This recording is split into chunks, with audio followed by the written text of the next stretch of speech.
La mairie du district de Bamako enrichit son parc automobile grâce à 3 camions offerts par Grand Lyon de France. La cérémonie de remise a été l'occasion pour la mairie de faire un geste à son tour à l'endroit de 2 centres de santé. Le bras de fer entre l'Iran et les États-Unis s'intensifie. Hier mardi, l'Iran a menacé la marine américaine et a fait savoir qu'il réagirait en cas de retour dans le golfe Persique d'un porte-avions américain. Après plus de 3 mois d'intenses activités, les 9e rencontres photographiques de Bamako se sont achevées cet après-midi au Musée national. La cérémonie finale a été marquée par la remise de prix aux meilleurs élèves pour leur photographie. Madame, Monsieur, bonsoir, bienvenue à ce journal. Mercredi 4 janvier, le Conseil des ministres s'est réuni en session ordinaire à Koulouba sous la présidence du chef de l'État, Amadou Toumani Touré. Le premier conseil de l'année a adopté des projets de texte, entendu une communication et procédé à des nominations. Ibrahim Adjambélé, bonsoir. Bonsoir, Ndeye. Avec vous, le Conseil des ministres de ce jour. Mesdames et messieurs, bonsoir. Au chapitre des mesures législatives sur présentation du ministre de la Justice, garde des Sceaux, le Conseil des ministres a adopté un projet de loi portant modification de la loi du 20 août 2001 portant code de procédure pénale. Depuis quelques années, notre pays fait face à l'existence de groupes criminels organisés se livrant à des actes de terrorisme comme la prise en otage de ressortissants étrangers, de trafic international de drogue, notamment dans sa partie septentrionale. Cette situation, connue de certains États voisins, s'est étendue à tout le Sahel, constituant ainsi une menace sérieuse pour la paix et la sécurité dans la région. En réponse au phénomène, notre pays, en plus des instruments juridiques internationaux de lutte contre le terrorisme et la criminalité transnationale organisée et contre leur financement, pris des mesures portant répression du terrorisme et du financement du terrorisme et mise en œuvre des programmes de lutte contre le trafic illicite de drogue et la criminalité organisée. Cependant, force est de constater que ces mesures se sont révélées insuffisante. La complexité du traitement des affaires liées au terrorisme a rendu nécessaire le recours à la coopération internationale et à la spécialisation des services de répression. Le présent projet de loi pris dans ce cadre apporte des modifications au code de procédure pénale en proposant la création d'un pôle judiciaire spécialisé de lutte contre le terrorisme et la criminalité transnationale organisée. Ce pôle judiciaire spécialisé distinct du pôle économique et financier sera situé à Bamako avec une compétence sur toute l'étendue du territoire national. Au chapitre des mesures réglementaires sur le rapport du ministre de l'Économie et des Finances, le Conseil des ministres a adopté un projet de décret portant approbation de l'avenant numéro 2 au marché relatif à l'exécution des travaux de construction de la route Kita-Saraya-Kédougou, lot numéro 2 Bafi-Falémé. Dans le cadre de la mise en œuvre de la stratégie communautaire de développement des infrastructures routières des États membres de l'UEMOA, le gouvernement a conclu en 2007 avec l'entreprise Covec Mali un marché relatif à la construction et au bitumage de la route Kita-Saraya-Kédougou pour un montant de 25 milliards 662 millions de francs CFA environ et un délai d'exécution de 30 mois. Au cours de l'exécution des travaux, il est apparu nécessaire de préciser les conditions de paiement avenant numéro 1 et d'effectuer des aménagements supplémentaires en vue d'augmenter la qualité et la durabilité de la route et éviter ainsi des dégradations prématurées. L'avenant numéro 2 conclut avec l'entreprise Covec Mali, attributaire du marché initial, objet du présent projet de décret, vise à prendre en charge des aménagements supplémentaires conformément aux dispositions du Code des marchés publics. Le montant de l'avenant est de 1 milliard 834 millions de francs CFA environ et un délai d'exécution de 4 mois. Son financement est assuré par le Fonds africain de développement, FAD, à hauteur de 74,93%, la Banque ouest-africaine de développement, BOAD, 8,21% et le budget national, 16,86%. 2. Un projet de décret portant approbation du marché relatif à l'exécution des travaux de construction de la voie reliant le 3e pont de Bamako à la route nationale numéro 6, RN6 Bamako-Ségou. Dans le cadre de la mise en œuvre de sa stratégie de désenclavement intérieur et extérieur et d'aménagement des infrastructures urbaines, le gouvernement a réalisé un troisième pont à Bamako.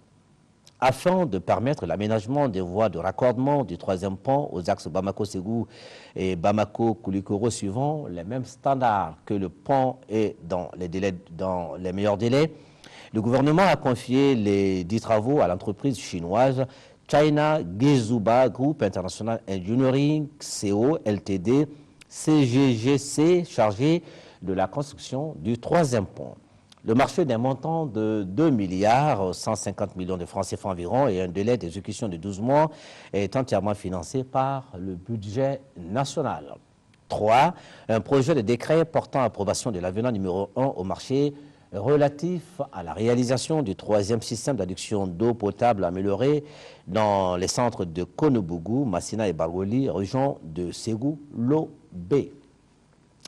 Dans le cadre de la mise en œuvre du projet d'approvisionnement en eau potable et d'assainissement dans les régions de Gao, Koulikoro et Ségou, le gouvernement du Mali a conclu avec l'entreprise SGIM BTP Mali SA un marché pour l'exécution des travaux de réalisation d'adduction d'eau potable dans les centres de Konobougou, Massina et Baroueli, Lo-B dans la région de Ségou. Le montant du marché est de 1 milliard 215 millions de francs CFA environ et un délai d'exécution de 15 mois hors saison des pluies. Le présent avenant à ce marché sans incidence financière est approuvé en vue de réaménager les modalités de paiement du marché initial.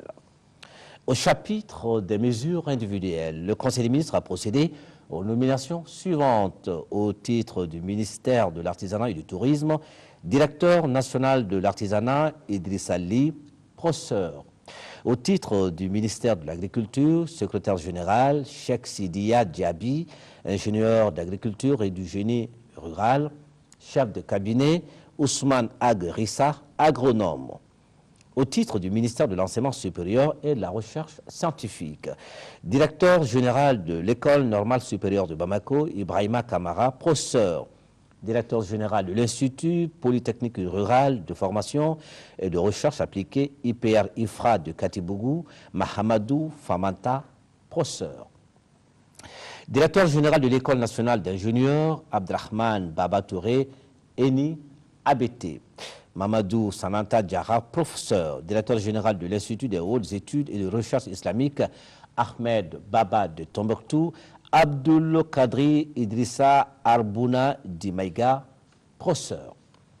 Au chapitre des communications, au titre du ministère de l'Élevage et de la Pêche, le Conseil des ministres a examiné une communication relative à la politique nationale de développement de la pêche et de l'aquaculture. La pêche constitue un des sous-secteurs importants de notre économie.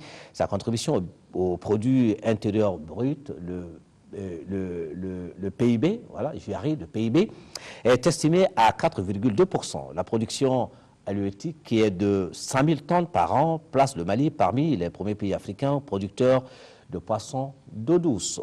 Aussi, en vue de tirer meilleur profit de ce potentiel et de promouvoir la filière pêche, notre pays a initié plusieurs projets et programmes et adopté des schémas directeurs de développement de la pêche et de l'aquaculture. Malgré ces efforts et l'existence d'énormes potentialités halieutiques et aquacoles, le sous-secteur demeure confronté à des difficultés dont la faiblesse des investissements et appui, l'insuffisance d'infrastructures adéquates de débarquement, de conditionnement, de conservation, de stockage et de distribution du poisson, la dégradation des écosystèmes aquatiques, l'enclavement des zones de production. L'adoption de la politique nationale de développement de la pêche et de l'aquaculture vise à minimiser ces difficultés et à définir un cadre permanent de mener des actions cohérentes pour le développement et la promotion de la pêche et de l'aquaculture. L'objectif global de la politique est de juguler les difficultés afin d'augmenter la contribution du sous-secteur de la pêche à la croissance du pays à travers une exploitation durable des ressources halieutiques et aquacoles en vue d'améliorer les conditions de travail et vie et des populations vivant de la pêche et de l'aquaculture et de faire du Mali une puissance sous-régionale en la matière. Afin d'atteindre ces objectifs, la politique de développement de la pêche et de l'aquaculture a été bâtie autour de 5 axes stratégiques et assortie d'un plan action prioritaire 2012-2017 dont la mise en œuvre devra coûter environ 91 milliards 200 millions de francs CFA. Daisy Soko. Merci Ibrahima. Nous restons à Koulouba où le président de la République a reçu cet après-midi en audience le ministre libyen des Affaires étrangères, Asher Ben Kaïl, était porteur d'un message du président du CNT, Abdel Jalil, au président de la République.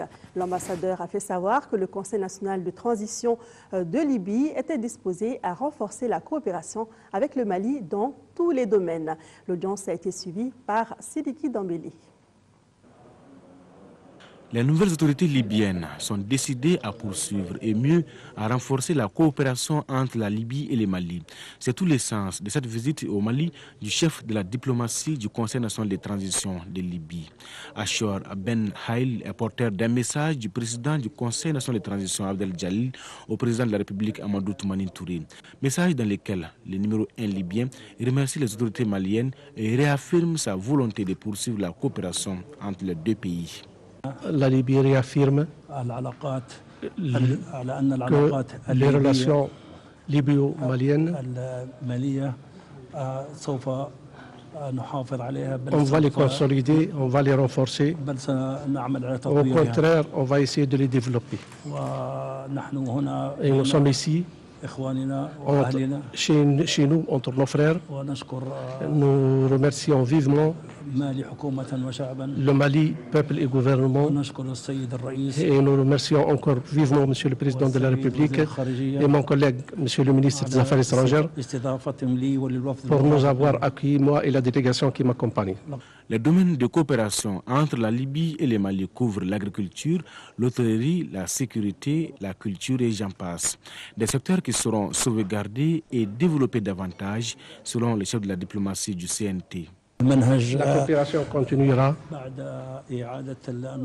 après avoir évalué les projets communs entre les deux pays. On va essayer de sauvegarder et de protéger ce qui est bon et on va débattre des problèmes qui rencontrent les autres projets.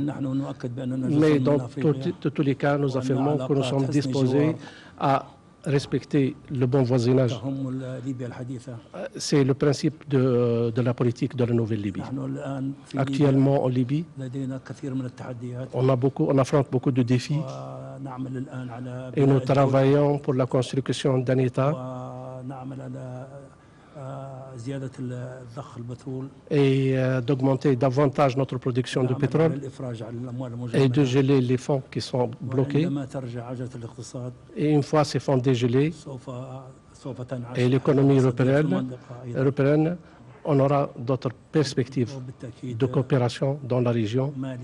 Et je crois que le Mali est un pays frère qu'on a avec des liens historiques. Le ministre des Affaires étrangères libyen qui a sa première visite au Mali s'engage à œuvrer pour donner une impulsion nouvelle dans les meilleurs délais à la coopération libyo-malienne. Autre audience, cette fois à l'Assemblée nationale. Le président de l'institution a reçu ce matin 4 personnalités, dont le nouvel ambassadeur des États-Unis d'Amérique au Mali. Marie-Bess Léonard est venue rendre une visite de courtoisie au professeur Diankounda Traoré et échanger avec lui sur la coopération bilatérale entre nos deux pays. Le Mali et les États-Unis d'Amérique entretiennent de bonnes relations dans plusieurs domaines, notamment la santé, la sécurité et la politique. Et le nouveau diplomate américain entend imprimer une nouvelle dynamique à ces relations. C'est ce que nous dit Bourama Traoré. Au siège du pouvoir législatif à Bagdadi, la ponctualité était au rendez-vous ce mercredi. Comme annoncé, à 10h pile, le nouvel ambassadeur des États-Unis d'Amérique au Mali a fait son entrée dans les bureaux du président de l'Assemblée nationale. Une audience qui a duré une trentaine de minutes au cours desquelles les deux personnalités ont échangé sur plusieurs sujets, en l'occurrence l'adoption par l'Assemblée nationale du nouveau Code des personnes et de la famille et les élections de 2012.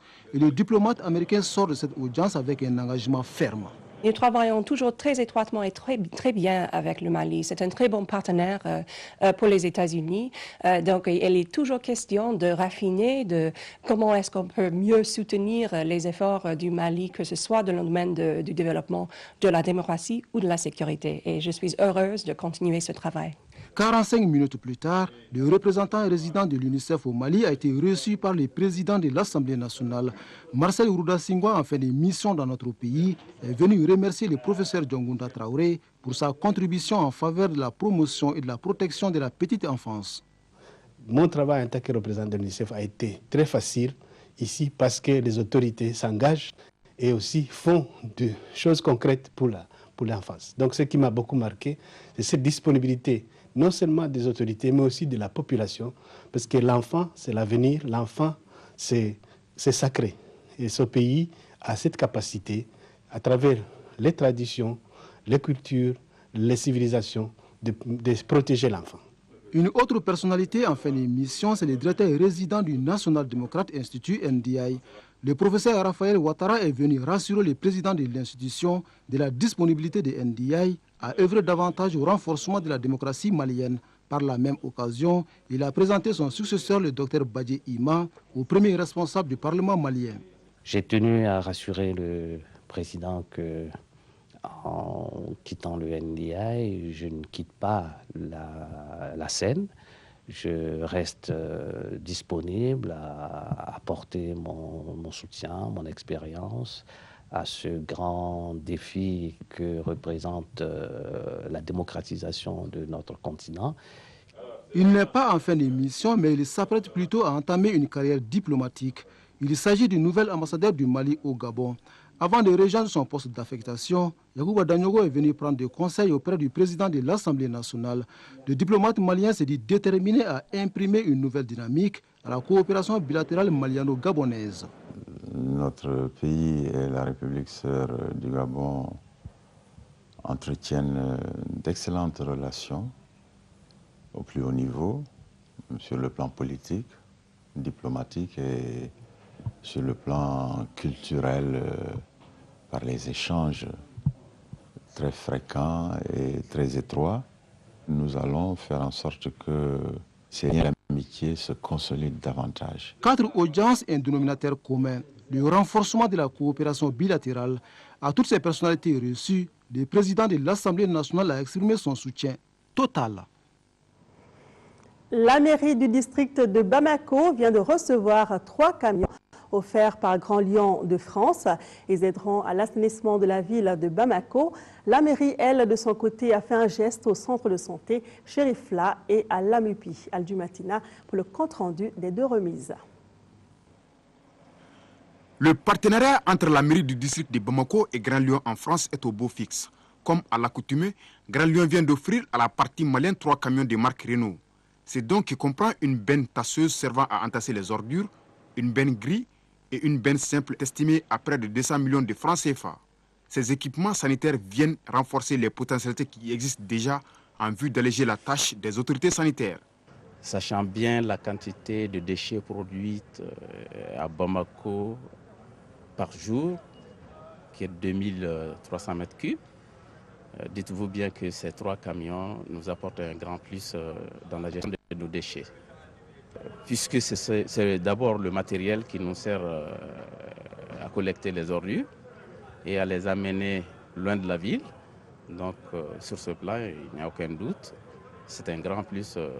Ces matériels permettront à coup sûr à la voirie de s'atteler davantage à l'assainissement de la ville de Bamako qui demeure un véritable casse-tête. À rappeler que la remise des camions a été couplée par une donation de matériel, à savoir 600 moustiquaires imprégnés offerts par le maire central Adama Sangaré au centre de santé Chérifula pour la prise en charge des malades.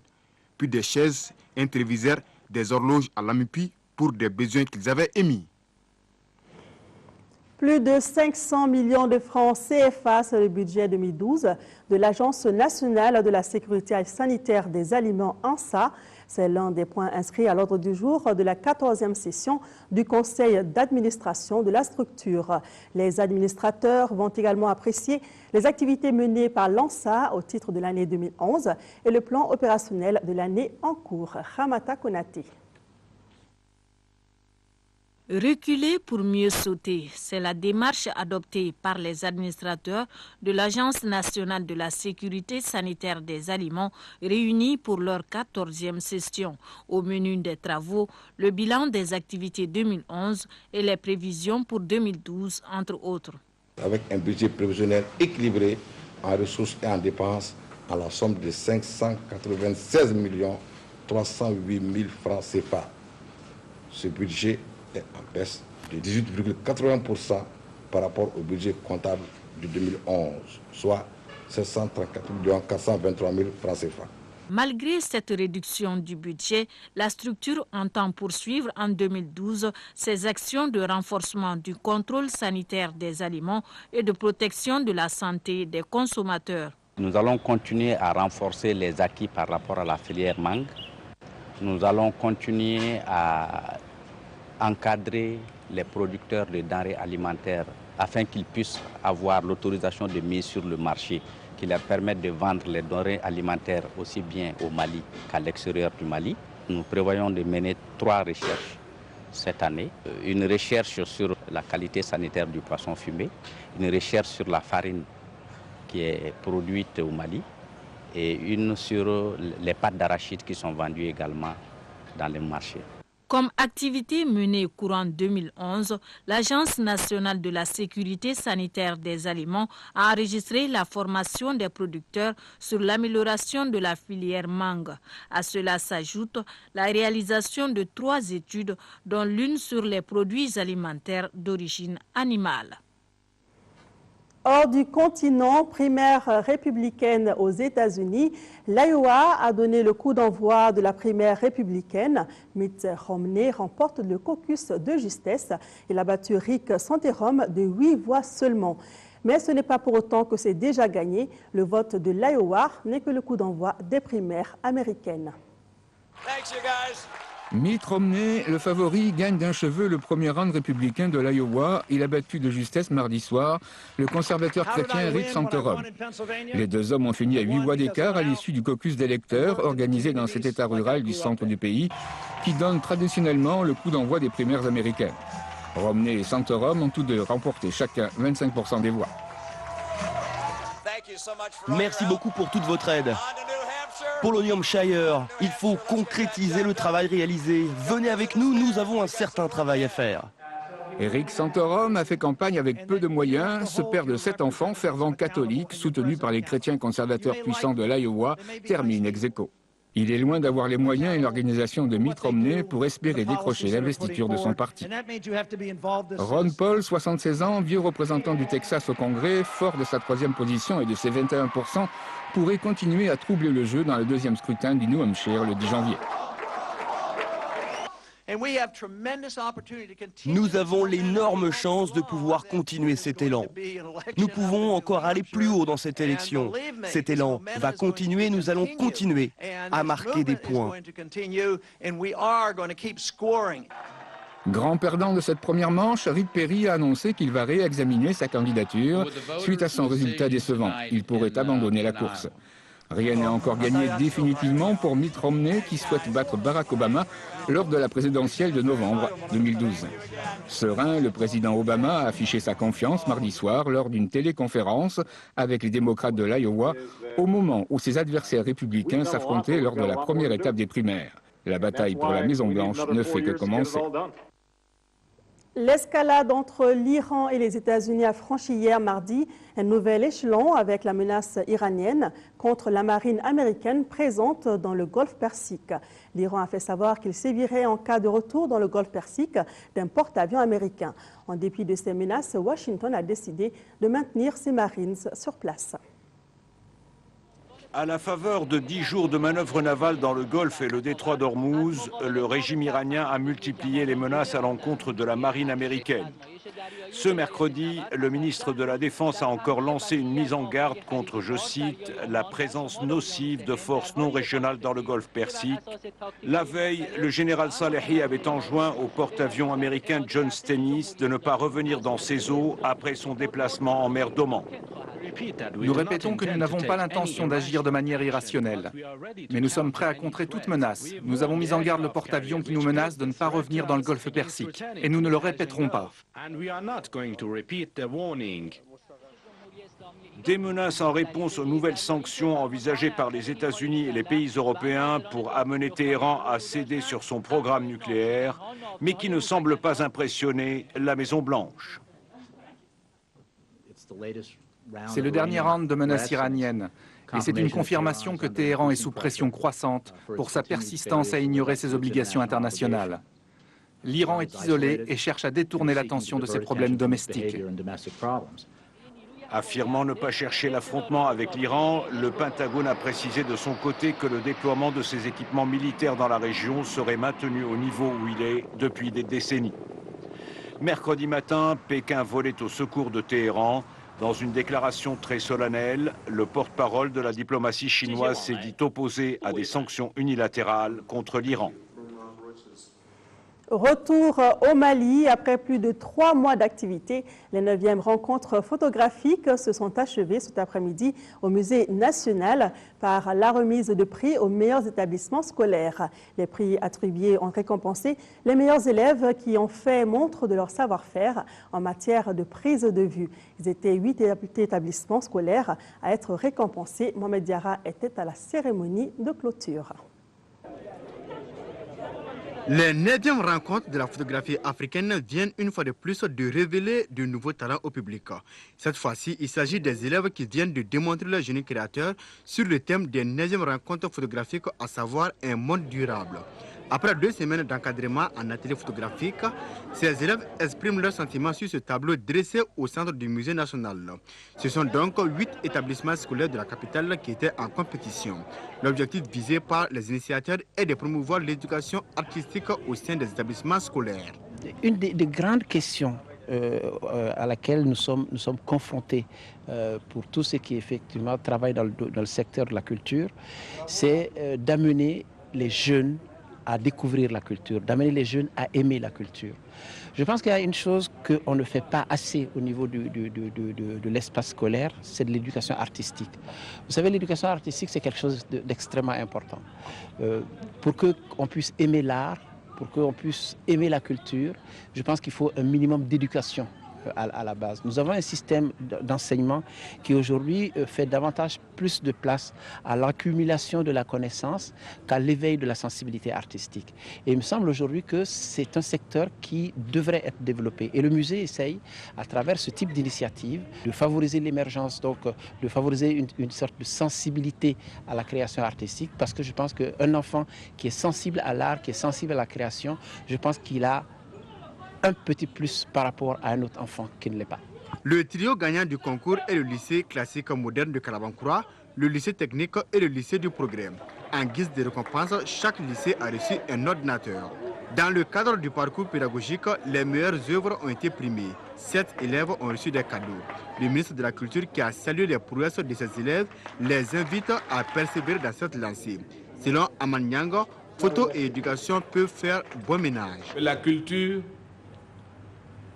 est le dénominateur commun de tout ce que nous entreprenons dans ce bas monde. La culture doit être un facteur de développement. Qui dit culture, culture est transversale. Je pense que la photo a toute sa place dans la culture, puisqu'aujourd'hui la photo, communément appelée art contemporain, est citée partout à travers le monde. Et comme vous le savez, Bamako est la capitale africaine de la photographie mondiale. Je pense que ça, en tant qu'élève et étudiant, vous devez le savoir. Donc ceux qui ont eu la chance d'être primés aujourd'hui doivent continuer. Hein? J'espère que le musée, la Maison africaine de la photographie, le ministère de la Culture, on fera tout pour entretenir ces génies créateurs. Ce concours a été possible grâce au Musée national et ses partenaires. Auparavant, le public avait suivi une pièce de théâtre intitulée « La chemise d'un homme heureux ». Voilà donc vivement la prochaine édition des photographies. Parlons à présent sport football, championnat national Ligue 1. Retenez que cet après-midi, en 5e journée, le Stade malien a battu le COB 2-0. Avant de revenir sur ce match dans nos prochaines éditions, notez que l'AS Police et le Stade malien de Sikasso se sont partagés les points 2 buts partout. Auparavant, le centre Salif Keita avait dominé les 11 créateurs de Niarela 1-0. Le résumé des deux rencontres avec Diarra Konaté. Les 11 créateurs de Niarela, avec 2 nuls et une victoire, s'apprêtent pour un match ouvert contre le CSK, bien lancé dans le championnat après 3 victoires.